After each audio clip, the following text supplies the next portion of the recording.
one take? All right, action. Right. Okay, thanks very much for coming along today, guys. I really appreciate it. As you all know, this is for my senior fire subject. Today I'm going to be teaching you a training session called Fire Control Panels 1. It's the first of 3 sessions. A part of my learning criteria is that I need to teach something by instruction. So this will be about teaching fire control panels by instruction. Okay. The second session that I do will be teaching by instruction and demonstration. So I'll be instructing and then demonstrating, and the third one is going to be the most exciting session where we get to actually have instruction, demonstration and hands-on practice. The main resource that I'm using for this is a borrowed resource from OPEN, from TAFE, and it's a CD-ROM that's an interactive CD that teaches you how to use fire control panels. Okay. For this first session, we're focusing on a PowerPoint presentation that I've designed just for you guys. Nice. Thank you. Okay, so pop on the speakers, just cue it all up. Oops, there we go. Okay, so here we have, can everybody see the screen? Yeah. Nice and comfy, clearly. Okay, as with any presentation or training, we always need to think about our work health and safety and housekeeping.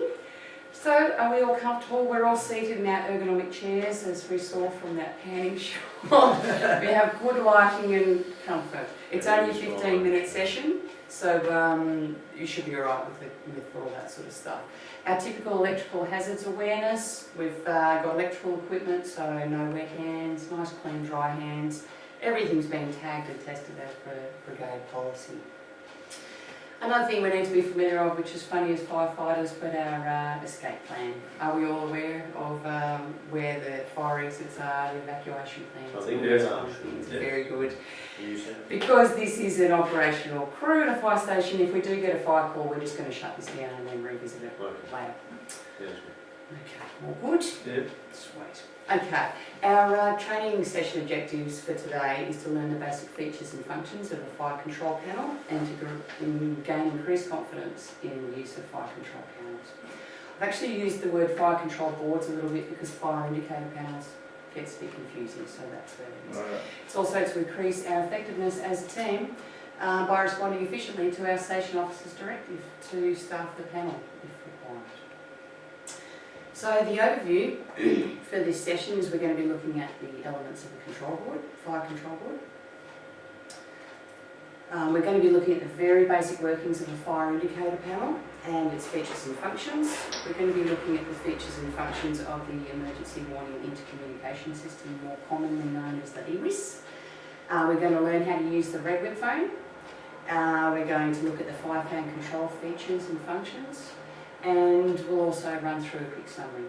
We'll have time at the end for questions. If you have any questions along the way, feel free to ask. Okay, so the basic elements of a fire control board are the fire indicator panel, the emergency warning intercommunication system, or EWIS, which I'm going to try and call it from now on, and the fire fan control system. So there's your 3 basic elements. Here I've got a picture where you can see over to your left of screen is the fire indicator panel, in the centre is our EWIS, and to the right is our fire fans. All systems are different, but they all have the same elements, okay? So here we've got our fire indicator panel, a little bit closer up. You'll see here in our screen that's telling us about our alarms, faults and isolations. It's time, I'll go through it in a little bit more detail, but there we've got our zone locations, and our battery power. Okay, so the basic workings of a fire indicator panel is they're attached to actuation devices like our smoke detectors and break glass alarms and flow switches.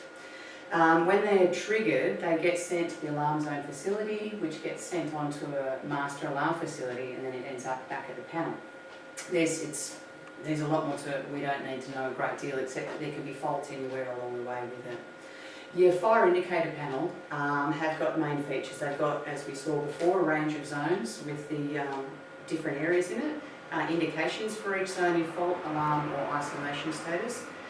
block diagram of zones, which is often like a map for us, so we've got Yeah. that reference, and a battery backup in case of power outages, of course, which is Okay. the functions that are specific to us, that are important to us, is it identifies the types of alarm activated faults and isolation locations. That's what's important to us. We want to know where to silence the bells. It's a function that's important to isolate, de-isolate and reset the alarms, and also to reset the ACF, which is the air control facilities. Okay, which is your fans and cameras, exactly. So here we have the FYP, as we were just sort of saying there before. Here you have your screen there. We've got our silence button there. We have our reset buttons and our isolates. We have our zones, and here on most of them they'll have an instruction panel. If it's not on there, it may be inside the door or maybe... Yep. Okay. That's the sequence of them. Yeah, that's right, because they can all be a little bit different. Here I've just done a few pictures of actuation devices for us. Here we have our photoelectric smoke detector, which is very common for us. We've got the flame detector, you can tell with the black bit on the bottom.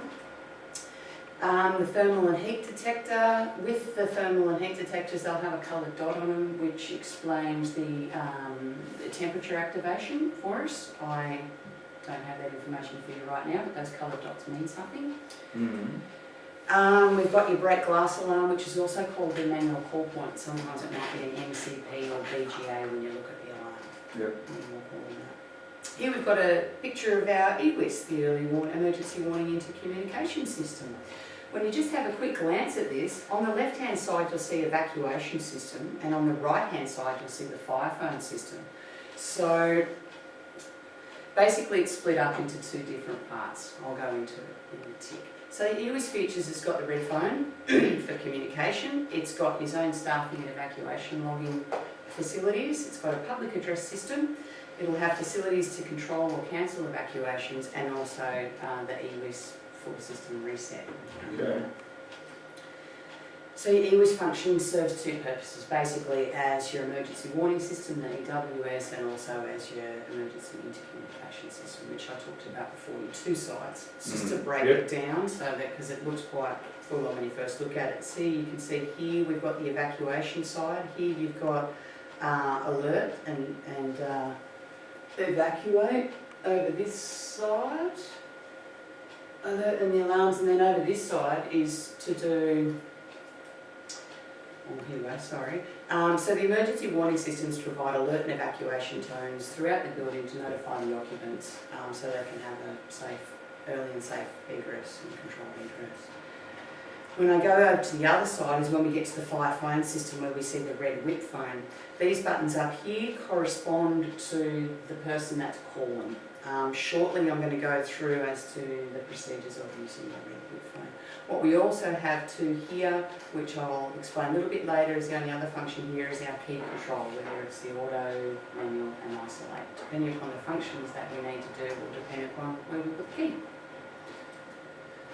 Alright, so the EIS, the intercommunication system, it's a dedicated phone communication system. So where the SO can talk to us if our radios aren't working well, we can talk between floor wardens. And as I said before, it also has that facility for logging. If we're in a high-rise, you know, lots of levels on fire, and we've got floor wardens and they're clearing and evacuating and stuff, we can do that logging it by pushing the buttons. Exactly, rather than having to remember in our head someone there. The whip phone operation. So basically, just go straight to it. When we're standing at the panel, we might be standing at the panel, and because Fraser's asked us to, the phone rings, brr, brr, see a light. One of these lights up here will flash up in the red thing. Okay, so basically what we do is we pick up the phone, like a normal telephone, push the flashing light, we're ready to talk. Say for example we're doing, it's a fire and it's a floor warden on level 4. Level 4 will be flashing one of these three depending on where the whip phone is. We have a chat to him or her. They say, yeah, we're here but the floor isn't cleared yet. We go, great, thanks for the information. We hang up the phone and then we go, see there's zone manned. and zone cleared. So we would do on the zone, corresponding zone that they call, we'd go click for a zone man. This is when we've got multiple levels. We aren't going to need a great deal on something small, but you never know. Yes. Okay, Very when true. we're finished talking on the phone, if I didn't say this before, simply hang up. That flashing light will go out. If you're there and any other flashing lights are going there, someone else is trying to call you, pick up the phone, push the flashing light, hang up the phone. And you indicate over here on the yellow buttons, Yes, if you they're wanted unmanned to, or manned. that's right. If you wanted to log, you've got a decent sized job, you would be able to log basically whether there's someone in there or whether it's been evacuated. Okay. So the floor ward will say, I'm amidst evacuating, I'll give you another call when it's all clear. And you change it, exactly. Thank you, Rod. Okay, and the last element of the fire control board is the fire fan controls. These can have all sorts of different setups depending upon the building and what it's trying to do. They'll have all sorts of different elements in with them. They will almost always have stair pressurisation fans, as we all know, for the positive pressure, so that you have a safe egress. Oops, we've just gone to a quick thing. It'll also have exhaust fans, return air fans and stuff. All the systems will be different. Here we go, and return air fans. During a fire operation, the fire fans might change their operations. They will change them automatically to suit the building and the layout and what's supposed to happen. For our purposes, all we need to know is that the correct position for us and the default position is in the auto. Okay, so say Fraser sends us to the panel going checking something out, then if anything's out of the auto, then we would report that. Okay. Okay. Here I've done a quick sort of thing of basically what the different buttons are, a quick overview. What I am going to be giving to you, if you're interested, is a handout of these slides. So if you wanted to refer to them in the future, you could do that very easily. Okay. I've basically just pointed out the lights that are important, the buttons and things that are important to us. The zones, the isolate button, the reset, all of these different things, bearing in mind that, and I've got a few slides at the end, things are a little bit different, but they'll all have the same elements. Okay. So here we have our Lismore art gallery. So here you can go, it looks different, but it still is the same. If we actually have a look at it, you can see it's got your alarms, your AZ, your alarm zone facilities, okay? You've got your alarms, you've got your faults and your isolate. Okay, same as this one here too, which is over at the Civic Hotel. This is very similar to the one that we're actually training Watching on, on, okay? Yeah, that's right. So you've got your reset, your isolate, your silence, the bells and all those things. And also a resetting of an ACF. So whether you've got your 3 separate panels or it's all just into the one, it's all got the same elements. So in summary, the main elements of your fire control board are your fire indicator panel, your EWIS and your fire control fans. The fire indicator panel gives information about the alarms activated and its locations. The most used functions for the fire indicator panel for us is to silence the bells, reset and isolate and de-isolate zones. The 2 elements of the EWIS are the evacuation warning system and the fire failure communication system. And the EWIS's primary functions are for, just 1, 2 could be, but essentially for communication and evacuation. Fire fan controls can isolate or direct air smoke tracking in the fire event, so that's why I said they're all really different, but what we need to remember is that's in default.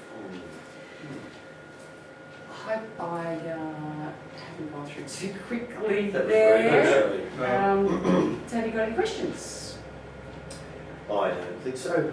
I guess it's important that the staff at somewhere like the hospital know how to use a big phone. Yes. And that's why we do our PIPs, know their wardens know how to use them when we're working there.